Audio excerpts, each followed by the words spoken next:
ponerse incómodos. ¿Cómo es que es el nombre tuyo, hermano? ¿Cómo? Geraldine. Bueno, vea, gloria al Señor porque lo que ella anhelaba era la presencia de Dios y ella la sintió. O sea que ya el Señor con este mensaje ha venido preparando corazones. Hay que anhelar la presencia de Dios porque una vez siente como vacíos, como que Dios no está con uno, pero Dios siempre está con uno. Lo que pasa es que a veces descuidamos su presencia en nuestra vida y eso sí es delicado, hay que buscarla, hay que anhelarla. Entonces, buscando la presencia de Dios, ese es el tema. Ahora yo les mandé un mensaje, un bosquejo, ya ustedes ya lo conocen. No, bueno, claro. Entonces, pero por ahí alguien dijo el título del mensaje. Anoche me quedé hasta tarde la noche porque cuando yo doy un mensaje, eh, pues yo miro mucho lo que voy a dar y el título es igual, pero los puntos y el texto que es el Salmo 16, ese fue el texto pues con el cual preparé ese mensaje, Salmo 16. Pero el Señor anoche me decía, predica lo mismo porque es muy importante, pero tómalo desde el Salmo 84, del 1 al 10. Y los puntos, el bosquejo, los puntos van a ser estos. Y uno tiene que ser muy sensible a la voz del Espíritu Santo. Y no es lo que uno quiere, es lo que Dios quiere. Amén. Es lo que Dios quiere. Y yo sé que el Señor va a ministrar con este tema, con este mensaje, el Señor va a ministrar. Dice así el Salmo 84 del 1 al 10. Cuán amables son tus moradas, oh Jehová de los ejércitos. Anhela mi alma y aún ardientemente desea los atrios de Jehová. Mi corazón y mi carne cantan al Dios vivo. Aún el gorrión haya casa y la golondrina nido para sí, donde ponga sus polluelos, cerca de tus altares, oh Jehová de los ejércitos, Rey mío y Dios mío. Y este versículo 4, perdón, bienaventurados los que habitan en tu casa perpetuamente te alabarán. Bienaventurados los que habitan en tu casa perpetuamente te alabarán. Bienaventurado el hombre que tiene en ti sus fuerzas, en cuyo corazón están tus caminos. Atravesando el valle de lágrimas, lo cambian en fuente cuando la lluvia llena los estanques. Irán de poder en poder, verán a Dios en Sión. Jehová Dios de los ejércitos, oye mi oración. Escucha, oh Dios de Jacob. Mira, oh Dios, escudo nuestro, y pon los ojos en el rostro de tu ungido. Porque, el versículo 10, porque mejor es un día en tus atrios que 1000 fuera de ellos. Mejor es un día en tus atrios, en tu presencia, que 1000 fuera de ellos. Escogería antes estar a la puerta de la casa de mi Dios que habitar en las moradas de maldad. Padre, te damos gracias, Dios bueno y Dios maravilloso, en esta hora. Gracias, Señor, por tu presencia, Dios. Señor, cuando tú quieres que demos un mensaje, es porque tú te vas a manifestar a través de él. Y yo sé que este mensaje, Señor, no solamente es para tener conocimiento. Tú quieres, Señor, que tu presencia, Señor, esté en el corazón de cada uno de una manera poderosa, oh Dios. Perdónanos porque a veces descuidamos tu presencia en nuestra vida. Pero hoy la anhelamos, Señor. Queremos sentir esa presencia. Tu presencia está en este lugar. Tu presencia empieza a ministrar, Señor, a cada vida. Tu presencia, Señor, hay tanta vacío, Señor, pero sabemos que tu presencia es lo que llena los vacíos. Es tu presencia divina, Señor. Y yo te pido, Padre Celestial, en el nombre de Jesús, que si aquí hay una hermana o un hermano que de pronto dicen es que yo no siento la presencia de Dios en mi vida, hoy la van a sentir y van a permanecer en ella, Señor. Tu presencia llenando los corazones, Dios soberano y Dios maravilloso. Tu presencia, Señor amado, muchas gracias por esa presencia divina, Señor, y porque tú te quieres manifestar a través del mensaje, trayendo una presencia, Señor, a tu pueblo en el nombre de Jesús. Amén y amén. Démosle un aplauso al Señor, mis hermanos.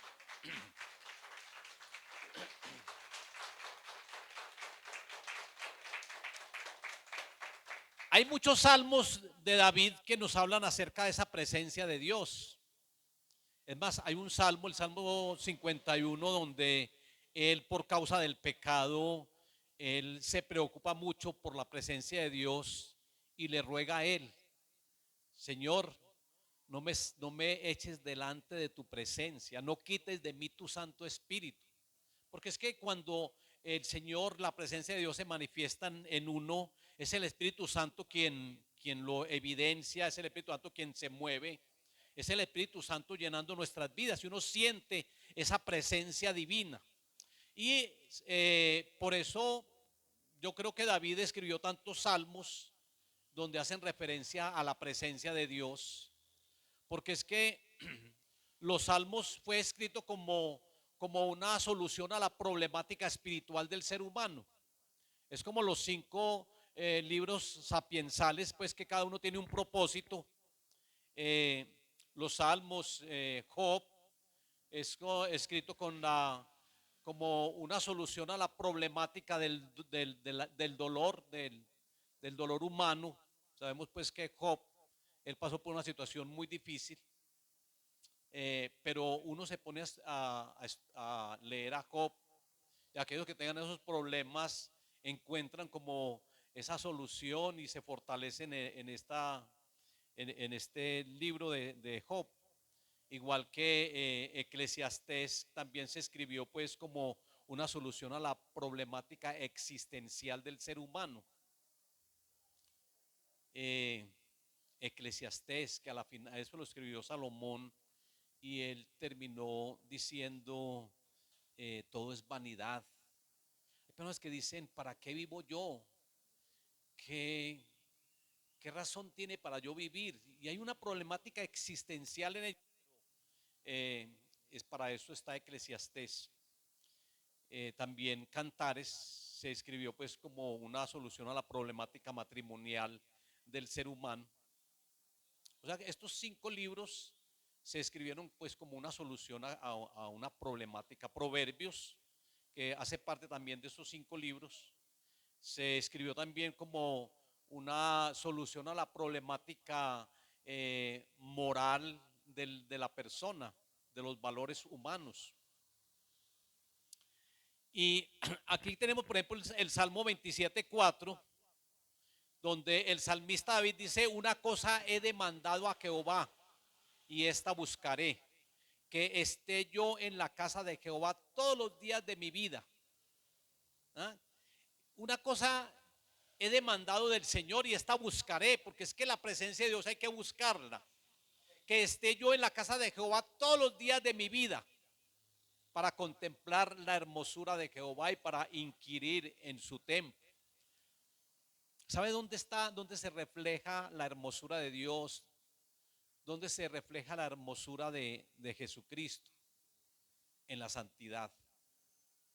La santidad hermosea a la persona. La santidad. Pero hay que buscarla. Dice, yo he demandado del Señor esto y esto buscaré. También hay otro salmo, el Salmo 63, donde el salmista dice, Dios mío, de madrugada te buscaré, mi alma tiene sed de ti, mi carne te anhela, en tierra seca y árida, donde no hay aguas, para ver el poder y tu gloria. Dios mío, Dios mío, de madrugada te buscaré, mi alma te anhela. Es que hay que anhelar esa presencia de Dios. Una cosa es uno tener la presencia de Dios, otra cosa es uno permanecer en ella. Que hay personas que no permanecen en la presencia de Dios. Y ese es el título del mensaje, es cómo permanecer en la presencia de Dios. Hay personas que de pronto han dejado la presencia de Dios en su vida por estar en cosas que no deben de estar. Jesucristo mismo lo dice en el Evangelio de Juan 15, que el que permanece en él, ese lleva mucho fruto. Pero hay que permanecer y no descuidar esa presencia divina de Dios. El Salmo 16:11, que fue el salmo que coloqué ahí en el bosquejo pues de la predicación, él dice: en tu presencia hay plenitud de gozo. En la presencia de Dios se siente uno gozoso cuando la presencia de Dios está con uno. Hay un gozo especial cuando la presencia de Dios está con nosotros. Por eso el fruto del Espíritu, que el resultado de la presencia de Dios en uno, es el gozo.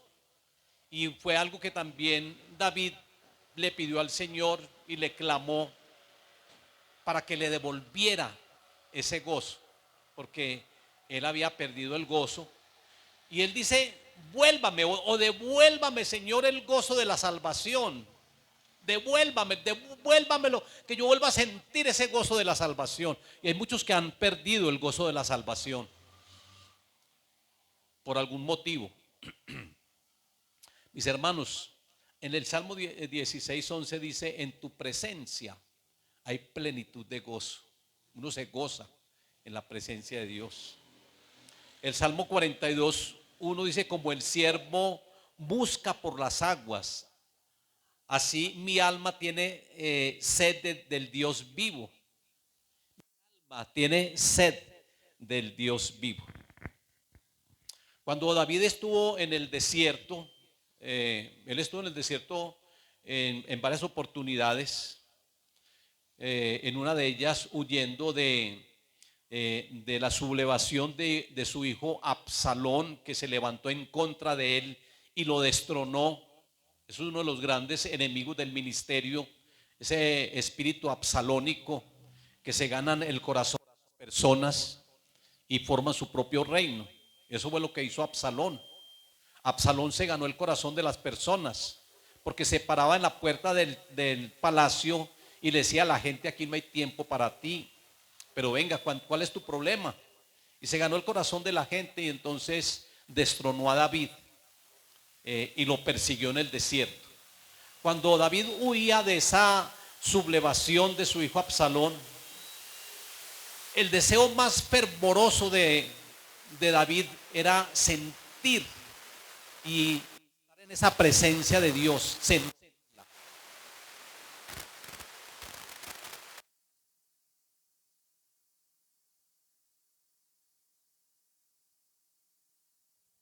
Gracias, mi hermano. Por eso él decía en este Salmo 63, él hablaba de que en tierra seca y árida, esos son desiertos donde no hay aguas. Él decía: mi alma te anhela, mi carne, mi alma tiene sed de ti, mi carne te anhela. Entonces él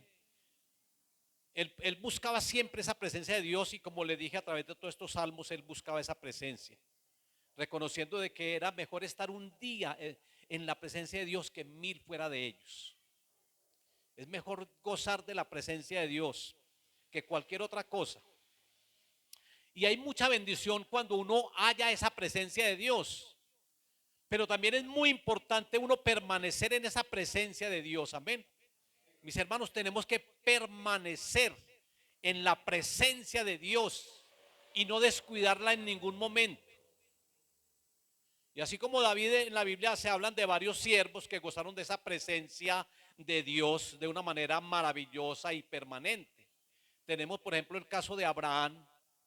Abraham buscaba siempre la presencia de Dios, y él lo hacía a través de altares. Él construía muchos altares. Ahí en Génesis uno ve cómo Abraham construyó muchos altares al Señor. Génesis 12:7 dice: y apareció Jehová a Abraham y le dijo: a tu descendencia daré esta tierra. y edificó allí un altar a Jehová, quien le había aparecido. Sí, cuando uno hace altares al Señor, el Señor se manifiesta en la vida de uno. Ahora, ese altar que tú haces es el altar de tu corazón. Allí puedes hacer un altar para que el Señor permanezca allí en tu corazón, en ese altar que tú edificas o que tú construyes para Él. Y como le digo, Abraham fue un edificador de altares. Ahí en Génesis 12:7, ahí hay una cantidad de altares que él edifica, y es una predicación que también yo he sacado, los altares o construyendo altares al Señor. Y es una predicación muy especial que yo no sé si ya la di aquí en alguna oportunidad, pero si no la he dado me gustaría darlo para la próxima, pero es una bendición. Abraham entonces buscaba la presencia de Dios construyendo altares. Otra persona que también buscó la presencia de Dios fue Moisés. Moisés, él gozó de la presencia de Dios. Moisés subió al monte Sinaí. 40 días estuvo ayunando y orando Moisés. Y él estuvo allí en la presencia de Dios de una manera tan poderosa que dice que cuando Moisés bajó del monte Sinaí, cuando él descendió, dice que el rostro de Moisés estaba lleno de la gloria de Dios, porque eso es lo que produce la presencia de Dios. La presencia de Dios lo que produce en uno es la gloria de Dios en uno. Y por eso Isaías 60 dice: levántate y resplandece, porque ha venido tu luz. Y esa luz es la presencia de Cristo, porque ha venido tu luz. Y la gloria se manifiesta a través de esa luz poderosa. Y la gloria de Jehová ha nacido sobre ti. Entonces Moisés pudo experimentar, él pudo visualizar, aunque no de una manera directa, pero él sintió, Dios le habló, Dios le entregó las tablas de la ley, Dios estuvo con él ahí, Dios se le manifestó a través de ese ayuno, a través de esa oración, a través de él haberse apartado para el Señor y haberse encumbrado hasta el monte Sinaí, la parte alta, porque es que, sabe que uno, yo veo en la palabra que Dios, cuando uno está en los lugares altos, Dios se manifiesta. En los montes, en los lugares altos, hay mucha manifestación de Dios. En el aposento alto, una presencia de Dios, del Espíritu Santo maravillosa. Hay que estar en la cercanía con Dios. Y él estuvo en esa presencia de Dios y su rostro resplandecía, mis hermanos. Yo sé que el Señor el rostro de ustedes va a resplandecer, porque ustedes se van a llenar de la gloria de Dios. Al punto de que el pueblo de Israel no podían soportar la presencia de Dios y la gloria de Dios en Moisés. Ellos tenían que cubrirse con un velo porque no podían, ellos no soportaban esa presencia de Dios en Moisés. En Éxodo 33:14, el Señor le dice a Moisés: mi presencia irá contigo y te daré descanso. Y Moisés respondió: si tu presencia no ha de ir conmigo, no me saques de este lugar, no me saques de acá. Gracias, mi hermana. Una vez tomo un poquitico. Muchas gracias.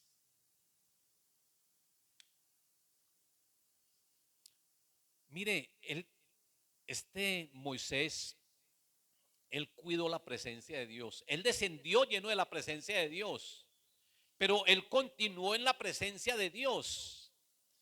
Y estando allí, el Señor le dice: mi presencia irá contigo. Él estaba proyectado a pasar ese desierto en 40 días y llegar hasta la tierra prometida. Y Moisés necesitaba mucho la presencia de Dios para poder alcanzar ese propósito que Dios tenía, a poder alcanzar esa promesa. Era una tierra prometida ya, pero por causa de ese pueblo rebelde fue que ellos no pudieron atravesar en 40 días el desierto. El Señor le convirtió en un año, un día por año. estuvieron 40 años por esa desobediencia. Pero el Señor le dice, mi presencia irá contigo y te daré descanso. Porque eso es lo que produce la presencia de Dios en uno. La presencia de Dios en uno produce un descanso, un reposo, tranquilidad. Moisés le respondió, si tu presencia no ha de ir conmigo, no me saques de este lugar, porque la presencia de Dios lo direcciona a uno. La presencia de Dios lo conduce a uno. Igual que Elías. Elías vivía en la presencia de Dios y por eso tenía el respaldo de Dios en todo.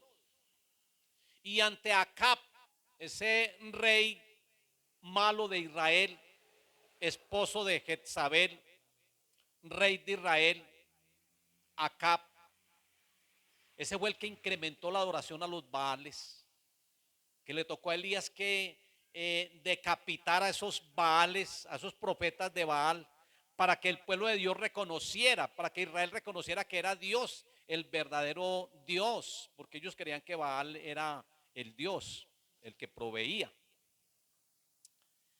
Y cuando se presenta Elías ante Acab, Elías le dice, vive Jehová en cuya presencia estoy. Vive Jehová en cuya presencia estoy. Así digo yo, vive Jehová en cuya presencia estoy. Mis hermanos, usted también tiene que decirlo. Estamos en la presencia de Dios, en cuya presencia estoy. Vive el Señor. Y cuando uno dice así, uno tiene el respaldo de Dios. Elías tuvo el respaldo de Dios en todo.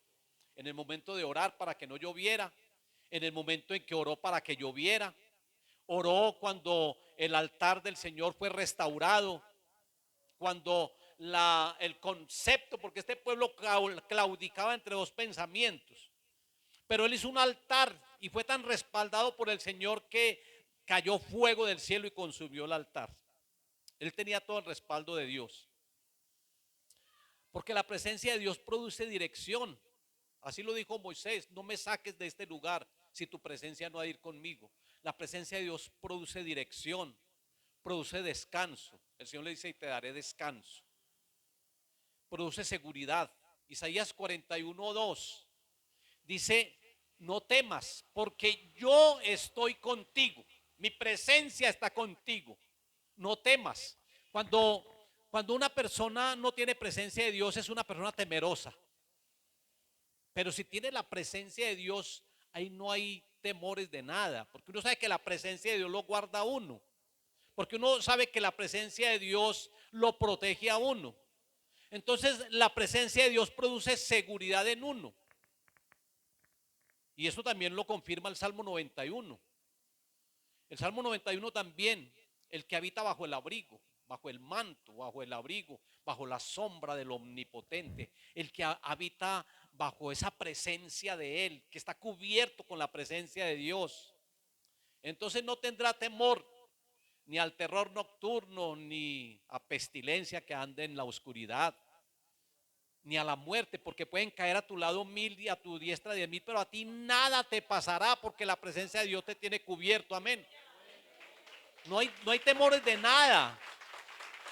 Hay presencia de Dios en uno.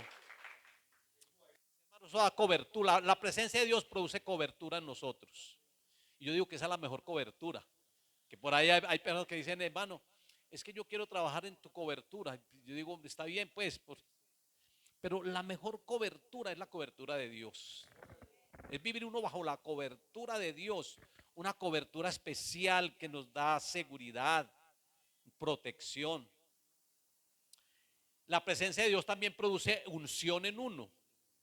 La presencia de Dios produce una unción maravillosa en la vida de cada persona. Y uno sabe cuando una persona está llena de la presencia de Dios. Es una persona muy ungida, que la presencia de Dios está con él. Hay avivamiento, pues está la persona avivada, porque esa es lo que la presencia de Dios trae a nuestra vida, avivamiento, que quita todo enfriamiento, que quita toda tibieza.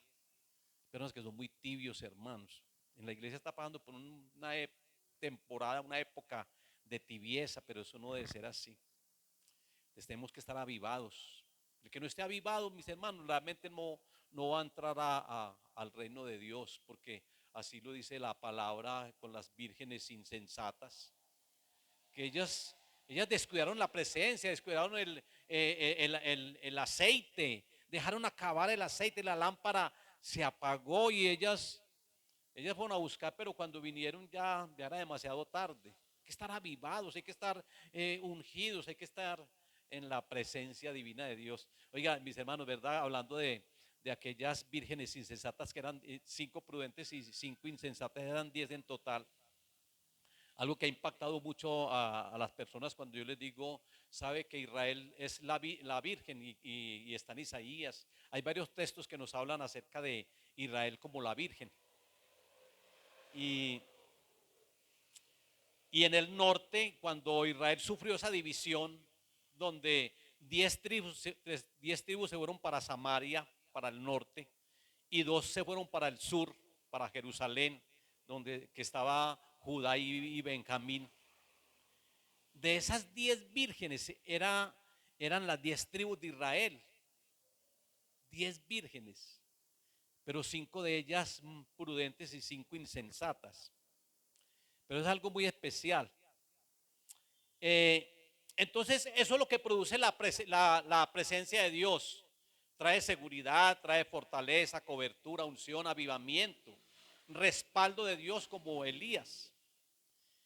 Pero sin la presencia de Dios nada podemos hacer. Si tú no tienes la presencia de Dios en tu vida, tú vas a echar fuera a un demonio y no lo puedes hacer. Tenemos que tener la presencia de Dios. Es que si por el Espíritu de Dios yo lo echo fuera es porque estamos en el reino de Dios. Pero como Jesucristo lo dijo, sin mi presencia, ustedes nada pueden hacer. Ustedes se secarán sin mi presencia. Una persona que no tenga la presencia de Dios está seca, está como el salmista David en cierta oportunidad, en tierra árida, en tierra seca y árida, donde no hay aguas. Así, donde no hay presencia de Dios hay resequedad, mis hermanos. Dice el Señor que se secarán. Si no permanecéis en mí, si mi presencia no permanece en ustedes, se secarán y nada podéis hacer. Entonces, hay que siempre anhelar esa presencia de Dios. Ahora, ¿cómo la podemos definir? Como la unción reflejada en mí, como tener un encuentro con el Espíritu Santo. Eso es presencia de Dios y nosotros ya lo tuvimos. Ya tenemos la presencia de Dios porque Él ya habita con nosotros, en nosotros. Pero lo otro es permanecer en esa presencia, amén. La presencia de Dios no es una sola experiencia, sino más bien una relación personal con Dios. Eso es presencia de Dios. Es tener una relación personal con Dios, no solamente una experiencia en la vida. Presencia de Dios significa unción, poder, vitalidad, vida, salvación, sanidad, liberación, gozo, fruto del Espíritu Santo. Esa es la presencia de Dios en nosotros. Por eso es fruto. El fruto es la evidencia de que la presencia de Dios está en mi vida. Y yo les he dicho a ustedes que lo que nos hace muy espirituales es el fruto, no tanto los dones. Que según la palabra y según Pablo, pues son 9 frutos y 9 dones, aunque los dones pueden ser más. Pero el Señor dice en un pasaje: ustedes mirarán en aquel día, Señor, pero en tu nombre echamos fuera demonios, en tu nombre hicimos milagros, sanidades. Y Él les dirá: apartados de mí, hacedores de maldad. Nunca os conocí, hacedores de maldad. Porque los dones son irrevocables, pero los dones no nos hacen espirituales, aunque son necesarios como armas para uno llevar a cabo con eficiencia la obra de Dios. Cuando uno ora por un enfermo y el Señor lo sana, muchas personas se convierten al Señor, son muy importantes. Pero lo que nos hace realmente espirituales es el fruto, es la presencia de Dios en mi vida, es el fruto de Dios en mi vida. Y lo que produce un cambio en mí, un carácter produce en mí. El fruto del Espíritu, igual que la armadura de Dios, es el carácter de Cristo. Yo les decía que los implementos allí cuando estábamos aquí en el evento, los implementos de la armadura de Dios son 5, que es el yelmo o el casco de la salvación, y ese es Cristo. Cristo es nuestro Salvador, que es la espada del Espíritu, que es la palabra de Dios, la espada que Jesucristo dice que con la espada de su boca irá a destruir al falso profeta y a todos esos. Es la espada. Jesucristo es el logos, la palabra viva. Jesucristo es la espada de la palabra de Dios, el escudo de la fe. Jesucristo es el autor y consumador de la fe. Jesucristo es, Él es, en Él tenemos que tener la fe. Recuerde que por la fe en Él es que somos salvos. Él es el escudo de la fe, y esa fe no puede faltar en nosotros, porque el enemigo lanza dardos, pero con el escudo de la fe podemos apagar los dardos de fuego del maligno. Él es el cinto de la verdad. Es el otro elemento pues de la armadura de Dios. Jesucristo es la verdad y la vida. El cinto de la verdad y el apresto del evangelio de Dios, que son las sandalias. Jesucristo, el evangelio está centrado en Cristo.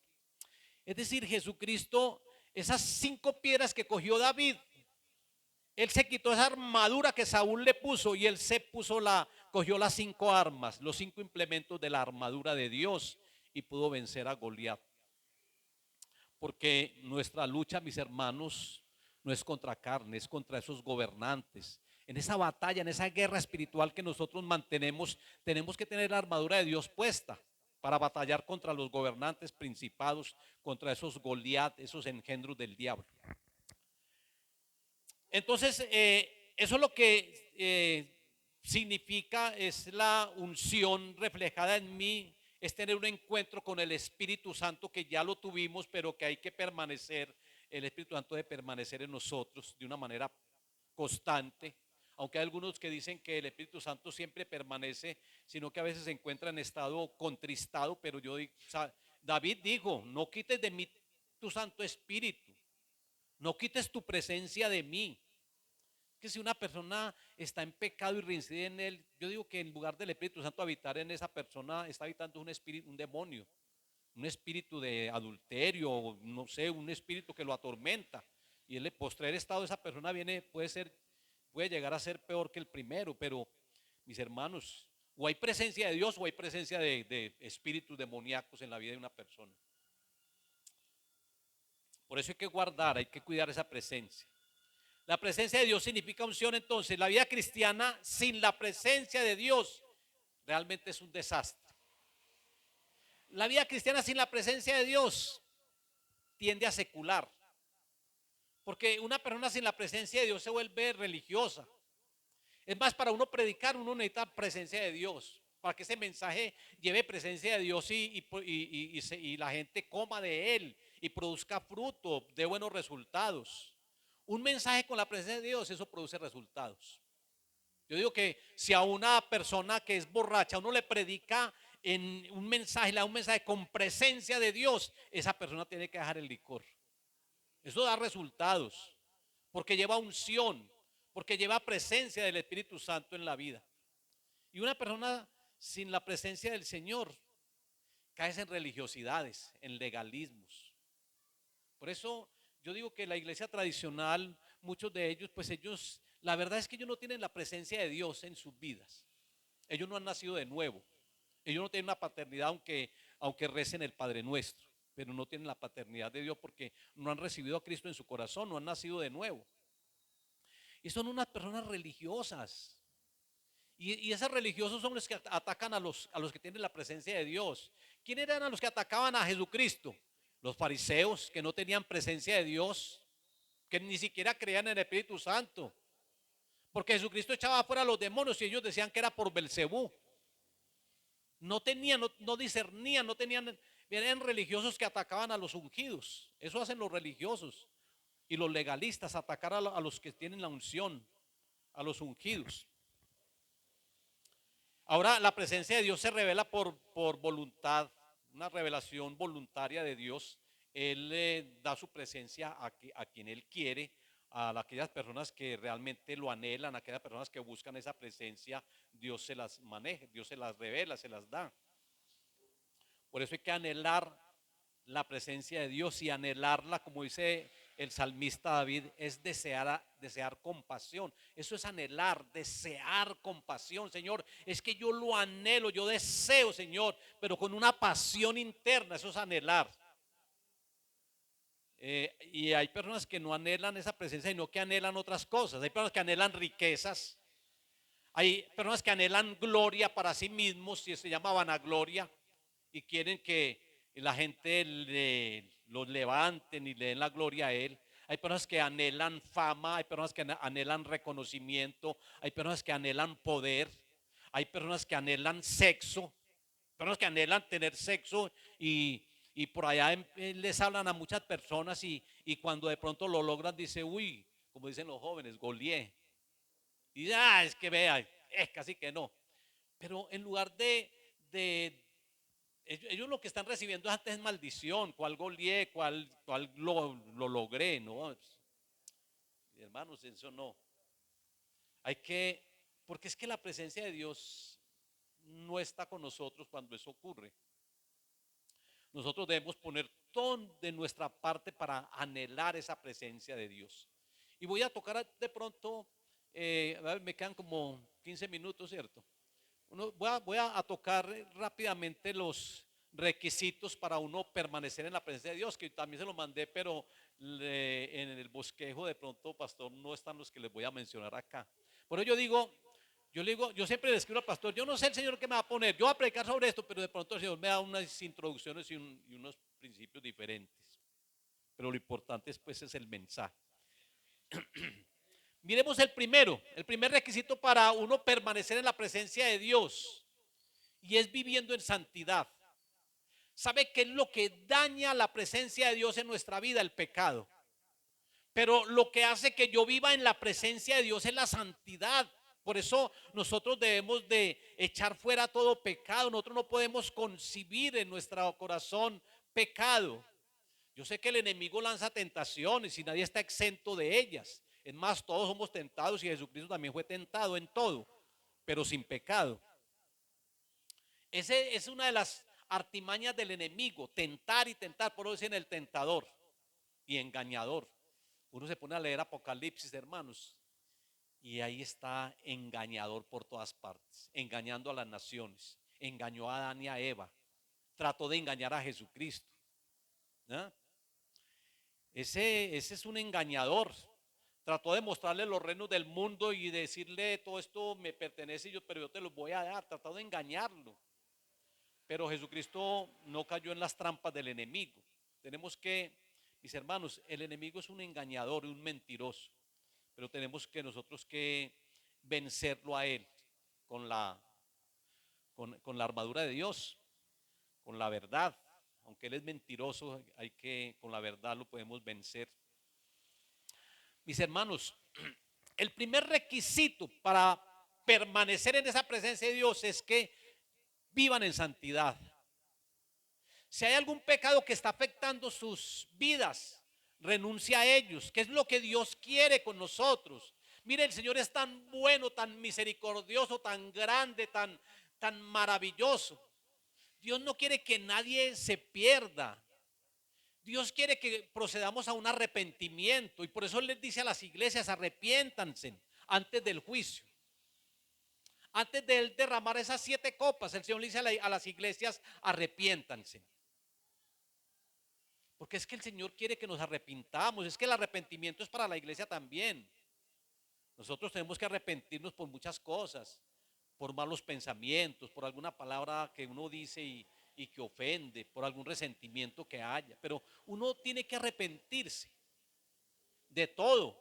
Y el Señor quiere eso. El Señor, si alguien está cometiendo pecado, el Señor no quiere que se condene. El Señor quiere que procedan a un arrepentimiento, que se aparten del pecado y que dejen de cometer pecado. Esa bienaventuranza que el Señor da en Apocalipsis, que es el segundo versículo del capítulo 1, es empezando. Bienaventurado el que lee, oye y hace las palabras escritas en este libro, en esta profecía. El que hace. Mis hermanos, hay que hacer lo que el Señor manda. Si el Señor dice, mire, ustedes han dejado el primer amor, Arrepiéntanse. Hermanos, hay que buscar el primer amor otra vez. Mire de dónde has caído, arrepiéntanse. Pero eso es lo que Dios quiere. Dios quiere es que somos bienaventurados o somos todos bienaventurados cuando hacemos lo que Dios nos manda. ¿Ven? Esa es la primera bienaventuranza. Pero hay que renunciar a todo pecado, a las miradas laxiviosas. Pedro dijo, los ojos de muchos están llenos de adulterio. Pero algo maravilloso es que, mire, es que eso no nos pasa a nosotros con la mirada y todo eso. ¿Sabe que a Job, una persona íntegra, a él también le pasaba lo mismo que le pasan a muchos hombres, las miradas laxiviosas? ¿Sabe qué hizo Job? Job hizo pacto con sus ojos, está en Job. Mire quién era Job. Y Dios habló muy bien de él. Pero en el capítulo 31 dice que Job hizo pacto con sus ojos para no mirar a las doncellas, a las vírgenes, porque a veces se miran así. Y yo no sé cuántos de ustedes tendrán que hacer pacto con los ojos, pero háganlo, mis hermanos, porque de verdad que uno peca con los ojos, en el hablar, con las expresiones. Uno a veces peca. A veces nosotros decimos cosas que no debemos de decir. Que a lo bueno le decimos malo y a lo malo le decimos bueno. Entonces eso no. Bueno, el segundo requisito para experimentar y disfrutar o para permanecer en esa presencia de Dios es la prioridad en su vida. Miren al Señor, miren la presencia de Él como una prioridad en tu vida. Véanlo como una prioridad, porque hay muchas personas que cambian el orden de las prioridades. Y para ellos es más importante lo material, lo secundario, que la presencia de Dios en la vida de ellos. Y entonces Jesucristo nos habla mucho acerca de eso, de que Él debe ser prioridad en todo. Cuando Él dice que hay que dejar padre y madre, y que si no dejamos padre y madre no somos dignos de Él. Ahí está hablando Él de una prioridad. No es que uno vaya a dejar los padres y los vaya a aborrecer. Ese aborrecer no es el aborrecer de que habla Juan cuando dice que no hay que aborrecer al hermano. Este aborrecer es que ellos deben de ocupar un segundo lugar y que Jesucristo sea el primer lugar en nuestra vida. La prioridad es Cristo. Y a ellos hay que honrarlos y a ellos hay que respetarlos. Pero Cristo es la prioridad de nuestra vida. Ahora tampoco es para uno dejar los padres, pues, como lo hizo por allá una persona de Venezuela que dejó la esposa y los hijos. Y ya lleva mucho tiempo acá. Y yo le dije, ¿y usted la familia qué?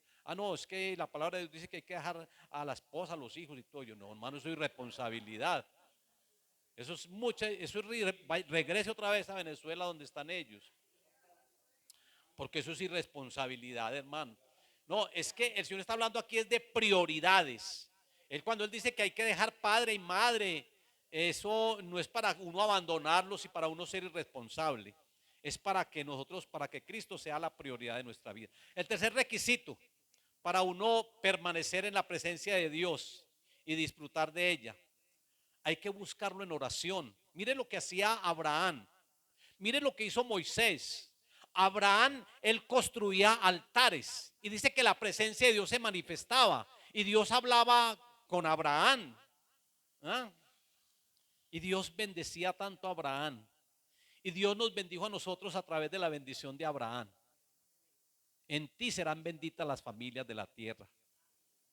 Y el que te bendiga, el que bendiga a Abraham recibirá bendición. Y el que maldiga a Abraham recibirá maldición. Ahora nosotros también pues tenemos la bendición en Cristo Jesús. No solamente en Abraham, en Cristo Jesús tenemos la mayor bendición pues. Pero Abraham, un siervo de Dios que construyó altares. Uno de los altares que construyó Abraham fue el altar de Moriah. Allí construyó un altar al Señor, iba a sacrificar a su hijo Isaac. Pero era tanta la fe de Abraham que Abraham sabía que Dios lo podía levantar de los muertos. Ahí está en Hebreos. Que si él lo sacrificaba, el Señor lo levantaba otra vez. Y por eso cuando Abraham iba con su hijo Isaac y con dos siervos. Él le dice a los siervos: quédense acá, nosotros iremos, adoraremos y regresaremos. Él sabía que su hijo iba a regresar con él y lo iba a sacrificar. Pero dice en Hebreos que aún ellos tenían tanta fe que sabían que el Señor los podía resucitar de los muertos. Y eso le pasó a Jesús, el unigénito del Padre, el que cargó su propia leña como Isaac. ¿Sabe quién lleva la leña para el holocausto? Isaac la llevaba en sus hombros. Él lleva la leña en sus hombros y llegó allá y le dice: padre, padre mío. Y él dice: heme aquí, hijo. ¿Y dónde está el cordero para el holocausto? ¿Y sabe qué dice Abraham? Dios se proveerá, porque él no le llevó el cordero. Dios se proveerá. Y allí es donde Dios recibe ese nombre de Jehová Jireh, el que provee. Dios se proveerá para el holocausto, hijo mío. Y efectivamente ahí encontró un cordero enredado en la zarza por los cuernos. Y ese fue el que Dios se proveyó. Abraham no lo llevó. Dios se proveerá. Y eso fue lo que Dios hizo con nosotros. Nosotros no le llevamos cordero a Dios. Dios se proveyó de un cordero para redimirnos. Y ese fue Jesucristo, el cordero de Dios. No que nosotros lo hubiéramos conseguido. Dios se proveyó para un cordero, el cordero de Dios. Mis hermanos, eh, a través de los altares, ¿sabe cuál es la otra? Bueno, a través de la oración, uno goza y permanece en la presencia de Dios a través de la oración. Como les digo a Abraham, él construía altares y él invocaba el nombre de Dios. Él oraba, invocaba el nombre de Dios y la presencia de Dios se manifestaba. Es por la oración también que uno encuentra esa presencia divina. Cuando uno está en el aposento solo, cuando uno cierra la puerta, porque es que hay oraciones que son oraciones personales y hay oraciones que también pueden ser congregacionales. Porque cuando hace una oración congregacional y nos reunimos más de 2 o 3 y pedimos algo, el Señor lo hace. Pero el Señor también dice que cerremos la puerta y que cerrada la puerta, oremos al Señor y que el Señor nos recompensará en público. Entonces hay que estar en oración, y cuando uno está en oración uno siente la presencia de Dios. Mire, uno se arrodilla y uno le dice: Señor, Señor, es que yo hace día no siento esa presencia divina, Señor. Y uno empieza a sentir la presencia de Dios, como que Él lo está acariciando a uno, como que Él lo está levantando a uno, acariciándole. Y uno le dice: Señor, yo tengo este problema, Señor. Y el Señor lo acaricia a uno y le da la solución al problema. Miren, hermanos, ahí es cuando la oración es efectiva. Ahí es cuando uno se deleita en la oración. Pero hay personas que la oración es un problema, es una monotonía, es una carga.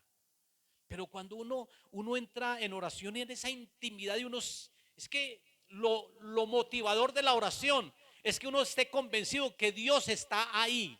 Eso lo motiva a uno, porque uno dice que Dios está aquí conmigo, yo no estoy hablando solo. Esto no es un monólogo, esto es un diálogo con el Señor y yo estoy hablando. Algo que me ayudó mucho en la oración es eso.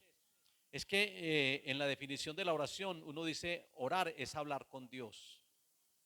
Y hay que tener esa convicción de que yo estoy hablando con Dios ahí, que Dios está presente. Y Dios después lo recompensa a uno públicamente. Pero en la oración es donde uno encuentra esa presencia de Dios. En la oración hay que orar, mis hermanos, pero orar en el Espíritu, orar ahí con el Señor en el Espíritu. Uno sabe cuando una persona está orando en el Espíritu. Entonces el tercer requisito es buscarlo en oración, buscar esa presencia y permanecer en la presencia en oración, como Abraham, como Moisés, que estuvo en oración y en ayuno 40 días. Hay que buscar esa presencia de esa manera. Aquí tengo una forma de cómo es que es el anhelo en la oración, pero ya me extiendo pues mucho porque es algo también especial, pero de pronto en otra oportunidad se los voy a dar, hermanos. Voy a darles un tema también para otra oportunidad que venga, acerca de las arterias de la oración, que son 5, así como el corazón tiene 5 arterias. ¿Sabe que la oración es una respiración espiritual? Orar es como uno respirar espiritualmente, donde uno está inhalando esa presencia, esa unción, y está exhalando ese dióxido de carbono, ese pecado, esas contaminaciones. Estaba yo en un ayuno y entró una mujer hace poquitico, hace 15 días, martes. Y cuando entró, ya estábamos en el ayuno, cuando en la puerta apareció una mujer. Y, y el Señor ahí me dice, ella es una bruja. Yo seguí en el ayuno, yo seguí estaba predicando la palabra, ella se sentó. Y el Señor me dice que le hable porque pues uno no está acostumbrado. A veces el Señor le dice para que la persona se arrepienta. Yo le dije, usted es primera vez que viene a la iglesia. Y me dijo, no, yo ya he venido una vez en otra oportunidad. Y yo le dije, ¿y cuándo vas a dejar de hacer tanto daño a las personas? ¿Y cuándo vas a dejar de hacer oraciones contrarias acá en la iglesia para que el Señor, para que la gente se sienta con pesadez y la acabe? Y ella se queda mirándome. Yo le dije, ¿usted aquí viene a la iglesia? ¿Cuál es la motivación? Y ella dice, pues buscar al Señor, así como ustedes también lo buscan. Y yo le seguro que usted viene con esa motivación, porque la motivación con la que usted viene es esta. Y si tú no te arrepientes, el Señor te va a reprender. Y entonces ella ya se quedó. Pero es que yo también lo necesito. Yo le dije, sí, los brujos también lo necesitan. Ellos también lo necesitan, pero hay que buscarlo, tiene que disponerte. Y ya pues ya empecé a hablarle de una manera diferente, porque ella me dice que yo también lo necesito. Es que yo sí, y reconoció pues. Pero yo le dije, pero cambie porque es que si tú no cambias, yo conozco predicadores, así le dije, predicadores que fueron brujos y ahora le sirven a Dios. Y le dije, Enrique Gómez, el de Bogotá, de la Bethesda, él era un brujo y ahora es un gran predicador y ha ganado muchas almas para Cristo. Pero tienes que cambiar, tienes que disponerte. Mis hermanos, es la verdad. Es la verdad, uno tiene que buscar al Señor para tener una comunión muy estrecha con Él. Ese es el cuarto requisito. El cuarto requisito es que tenemos que tener mucha comunión con Dios, comunión con Él en todo momento. Y comunión es tener una relación muy estrecha con Él. El quinto requisito, así pues para ir avanzando rápido, para permanecer en la presencia de Dios, debemos consagrar nuestras vidas a Él. Debemos de rendirnos a Él. Y yo siempre en rendición y en consagración siempre coloco como ejemplo a Abraham, que Abraham entregó absolutamente todo lo que más amaba. Él amaba mucho a Isaac, porque Isaac era el hijo de la promesa, porque era el hijo de Sara, a la que él tanto amó. Él lo amaba tanto, pero a pesar de que él amaba tanto a Isaac, él amaba más a Dios. Hay personas que aman mucho a una persona o aman mucho algo y le están quitando el lugar a Dios. Uno ama a la esposa, uno ama a los hijos, pero a Dios hay que amarlo primeramente. Él debe ser amado con nuestra mente, con nuestra voluntad, con todas nuestras fuerzas, con todo nuestro alma. Así que hay que amar a Dios. Pero Abraham se entregó totalmente, fue una entrega total, eso es una consagración. Él entregó todo lo que tenía y lo que más amaba. Él entregó a su único hijo, lo iba a sacrificar. Porque él se consagró, él se rindió totalmente a Dios. Mis hermanos, tenemos que rendirnos a Dios, amén. Y el último requisito El último requisito, mis hermanos, para permanecer en la presencia de Dios, hay que amarlo y hay que obedecerlo. Amén. Hay que obedecer a Dios. Amar a Dios es obedecerlo. Porque hay personas que dicen que lo aman, pero con sus hechos demuestran todo lo contrario. El Señor dice, el que me ama es el que guarda mis mandamientos. O sea, la obediencia o el amor se refleja a través de la obediencia. Y el amor debe ser un amor abnegado. No debemos de vivir para nosotros mismos, debemos de vivir para Dios. Una abnegación total. Amar a Dios es saturar los pensamientos con sus propósitos. Eso es amar a Dios con todos nuestros pensamientos. Amar a Dios es preguntarle, Señor, ¿cuál es tu voluntad para mi vida? Es hacer la voluntad de Él y no la nuestra. Por eso es que hay tantos matrimonios fracasados, porque dicen que esa fue la mujer idónea que el Señor me dio, pero a la final no era. Y por eso hay tantos fracasos. Uno tiene que aún orarle al Señor para que Él nos entregue lo que realmente Él nos tiene, pero no hacerlo por emocionalismos, por enamoramientos, no nada de eso. Él es el que nos da la ayuda idónea. Por eso hay que amar al Señor y hay que preguntarle todo. Señor, ¿cuál es la voluntad tuya para mi vida?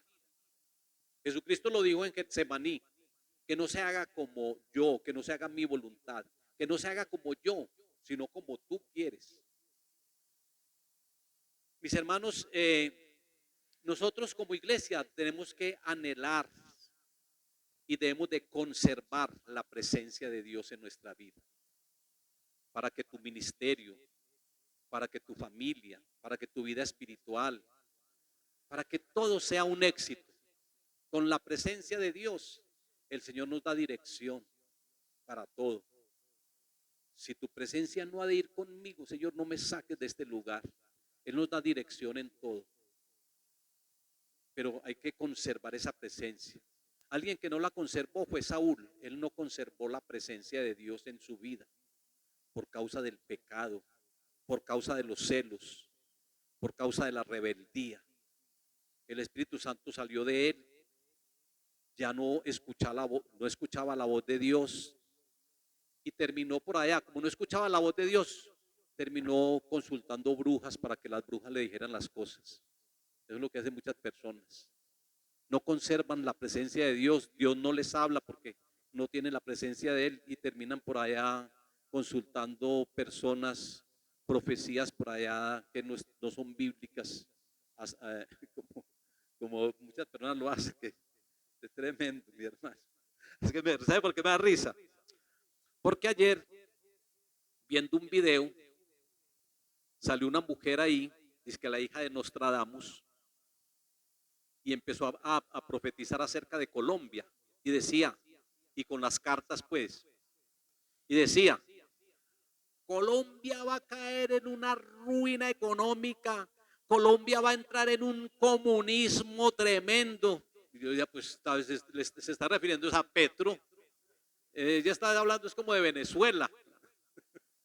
Y yo dije, no, hay que orar. Entonces me da risas por eso, porque hay personas que en lugar de pedirle dirección a Dios y que Dios les hable, terminan por ahí consultando brujas para que las brujas le hablen. Y eso le pasó a Saúl, terminó consultando brujas. Padre, te damos gracias, Dios bueno y Dios maravilloso en esta hora. Te doy gracias, Dios soberano, Dios maravilloso. Te doy gracias, Señor, por tu presencia divina. Tu presencia que es la que hace que ocurran los milagros, Señor. Tu presencia, Señor, que es la que nos aviva. Tu presencia, Señor amado, que es tan importante, Señor, aún en los problemas. Tu presencia nos ayuda. Gracias, Señor, porque los testimonios que hoy dieron fueron testimonios de tu presencia, Señor. Invocamos tu presencia y los problemas se fueron solucionando. Los neumáticos se los solucionaron cuando este joven invocó tu presencia. Los vacíos se llenaron como en tu hija, Señor, que invocó tú y anheló tu presencia y empezó a sentirse diferente, Señor. Muchas gracias por tu presencia, Dios. esa presencia divina, Señor, esa presencia maravillosa, que nunca nos apartemos de ella, en el nombre de Jesús. Amén y amén. Muchas bendiciones, mis hermanos. Dios les guarde y Dios los proteja.